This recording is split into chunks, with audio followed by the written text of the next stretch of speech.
السلام علیکم ورحمۃ اللہ وبرکاتہ۔ نماز کی شرائط کتنی ہیں، کیا کیا واجبات ہیں، کیا فرائض ہیں؟ آج کی اس ویڈیو میں ہم صرف نماز کی شرائط جاننے کی کوشش کریں گے۔ نماز کی شرائط یہ وہ چیزیں ہیں کہ جن کا پایا جانا نماز کے صحیح ہونے کے لیے ضروری ہے۔ نماز کی صحت کے لیے، نماز کے درست ہونے کے لیے اس کی شرائط کا پایا جانا یہ ضروری ہے۔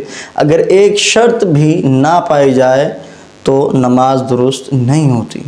بہت سارے نمازی ہوتے ہیں کہ کئی سالوں سے نمازیں ادا کر رہے ہوتے ہیں، لیکن حالت یہ ہوتی ہے کہ نہ ان کو نماز کی شرائط کا علم ہوتا ہے اور نہ ہی نماز کے فرائض کا علم ہوتا ہے، نہ واجبات کا علم ہوتا ہے، نہ ہی مفسدات صلاۃ کا علم ہوتا ہے، یعنی وہ چیزیں جو نماز کو توڑ دیتی ہیں ان کا بھی پتہ نہیں ہوتا، نہ مکروہات تحریمہ کا علم ہوتا ہے، نہ ہی مکروہات تنزیہہ کا علم ہوتا ہے۔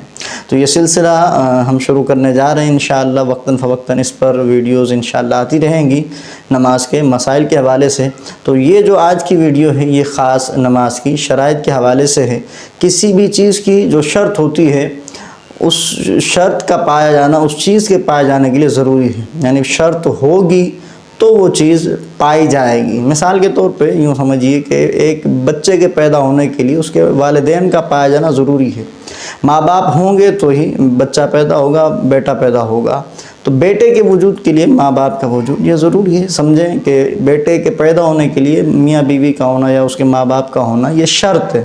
بلا تمثیل بلا مثال نماز کی بھی شرائط ہیں۔ وہ کون کون سی ہیں وہ میں آپ کو اس ویڈیو میں بتاتا ہوں۔ تو نماز کی ٹوٹل 6 شرطیں ہیں، 6 شرطیں ہیں، یہ یاد رکھ لیجئے، انشاءاللہ آسانی ہوگی۔ جب جب نماز پڑھیں تو اس کا خاص اہتمام کریں۔ ان میں سے اگر ایک شرط بھی چھوٹ گئی یا رہ گئی تو آپ کی نماز شروع ہی نہیں ہوگی، پوری تو بعد میں ہو، شروع ہی نہیں ہوگی جب تک ایک شرط بھی اگر رہ گئی ہو۔ تمام شرائط کا پایا جانا ضروری ہے۔ ٹوٹل 6 شرائط ہیں، وہ کون کون سی ہیں وہ میں آپ کو بتا دیتا ہوں، ان کی مختصر تفصیل بھی میں آپ کو سمجھا دیتا ہوں۔ نماز کی 6 شرائط میں سب سے پہلی شرط طہارت، دوسری ستر عورت، تیسری استقبال قبلہ، چوتھی وقت، 5ویں شرط نیت اور 6ٹھی شرط تکبیر تحریمہ ہے۔ ان کی تفصیلات کیا ہیں؟ طہارت جو سب سے پہلی شرط ہے، طہارت کے اندر نمازی کا جسم، اس کا جو ہے وہ اس کے کپڑے اور جس جگہ وہ نماز پڑھ رہا ہے، ان تینوں چیزوں کا ہر طرح کی نجاست سے پاک ہونا یہ ضروری ہے۔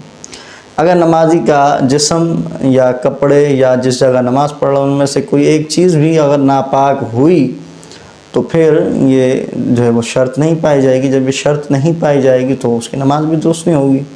اب اس کے اندر پوری علیحدہ ایک تفصیل ہے کہ کتنا جو ہے وہ کون کون سی نجاست ہے، نجاست غلیظہ ہے، نجاست خفیفہ ہے، کس کا حکم کتنا ہے، کن کن چیزوں کی جو ہے وہ نجاست، کون کون سی نجاست غلیظہ ہوتی ہیں، کون کون سی نجاست خفیفہ ہوتی ہیں، اس پر انشاءاللہ ہم الگ سے ویڈیو بنائیں گے۔ بہرحال آگے چلتے ہیں۔ دوسری جو شرط ہے وہ ہے ستر عورت۔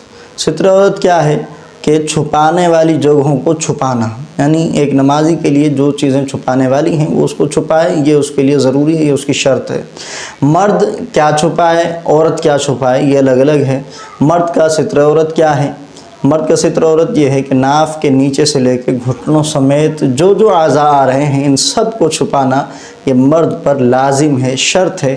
اگر ان میں سے کوئی چیز بھی کھلی رہ جائے اور اس کی ایک مقدار ہے، اعضاء کتنے ہیں، ناف کے نیچے سے لے کے گھٹنے سمیت اعضاء کتنے ہیں، اعلیٰ امام سنت نے اس پر تفصیلی کلام کیا، انشاءاللہ وہ بھی ویڈیوز میں آئے گا آگے جا کے۔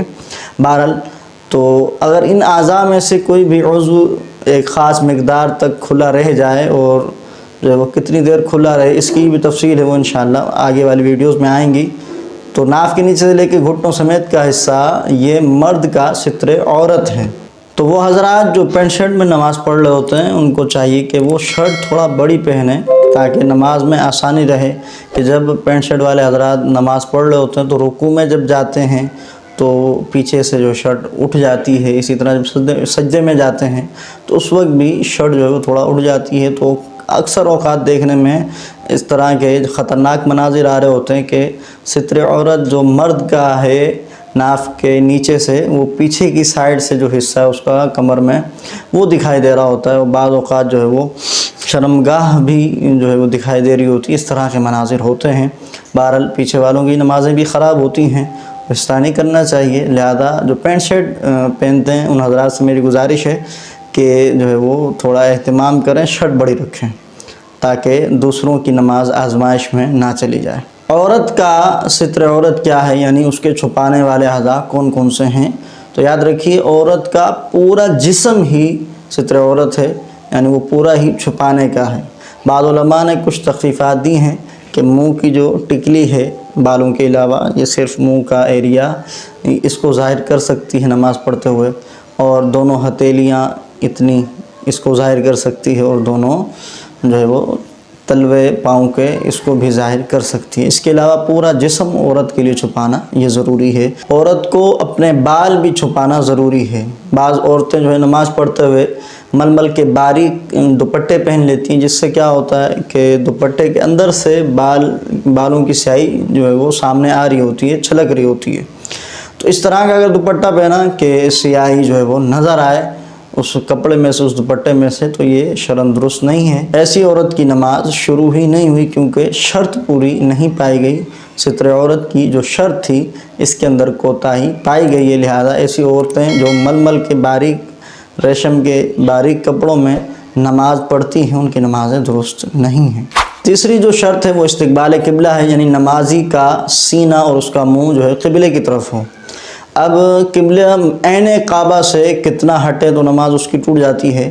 عین کعبہ سے اگر دائیں ہاتھ پہ 45 ڈگری سے 45 کے زاویے سے اگر وہ باہر اس کا سینہ ہو جاتا ہے تو اس کی نماز ٹوٹ جائے گی۔ اسی طرح عین کعبہ سے لیفٹ ہینڈ پہ الٹے ہاتھ پہ بھی 45 ڈگری تک اگر وہ 45 ڈگری کراس کر جاتا ہے اس کا سینہ تو اس کی نماز ٹوٹ جائے گی۔ اگر 45 کے اندر ہے، 2-4 ڈگری آگے پیچھے ہے عین کعبہ سے، تو اس میں کوئی حرج نہیں ہے، نماز درست ہے، جائز ہے۔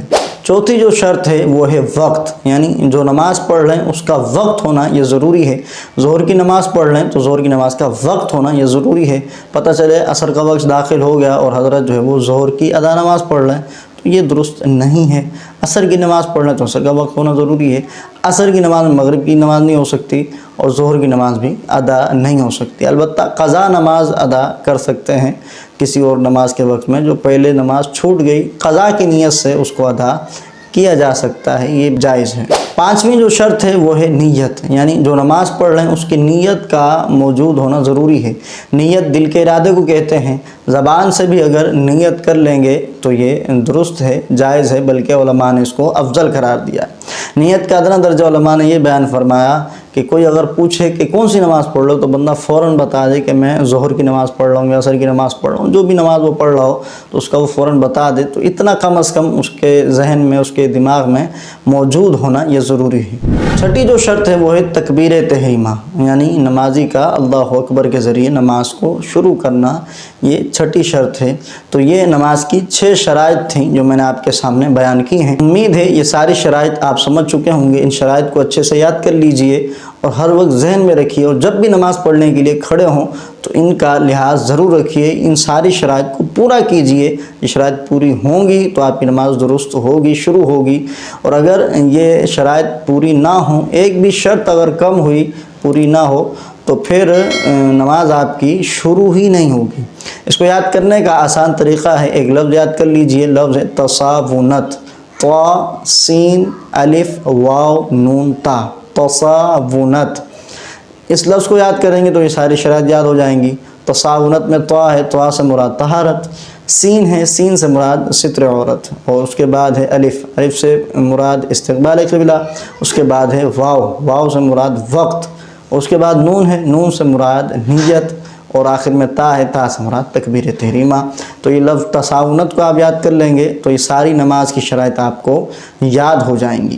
امید ہے میری باتیں آپ سمجھ چکے ہوں گے۔ ویڈیو اچھی لگی ہو تو اس کو لائک ضرور کیجیے گا، اور صدقہ جاریہ کی نیت سے اپنے دوستوں کے ساتھ، رشتہ داروں کے ساتھ ضرور شیئر کیجیے گا، کیونکہ اس وقت کثیر لوگ وہ ہیں نمازیوں کو بھی یہ شرائط معلوم نہیں ہوتی، آپ کو پتہ چل چکی ہیں۔ تو آپ صدقہ جاریہ کی نیت سے اس کو اپنے دوستوں کے ساتھ، عزیزوں کے ساتھ ضرور شیئر کیجئے اور زیادہ سے زیادہ وائرل کیجئے۔ اللہ تعالیٰ آپ کو اجر عظیم عطا فرمائے۔ اپنی خاص دعاؤں میں یاد رکھیے گا۔ السلام علیکم ورحمۃ اللہ وبرکاتہ۔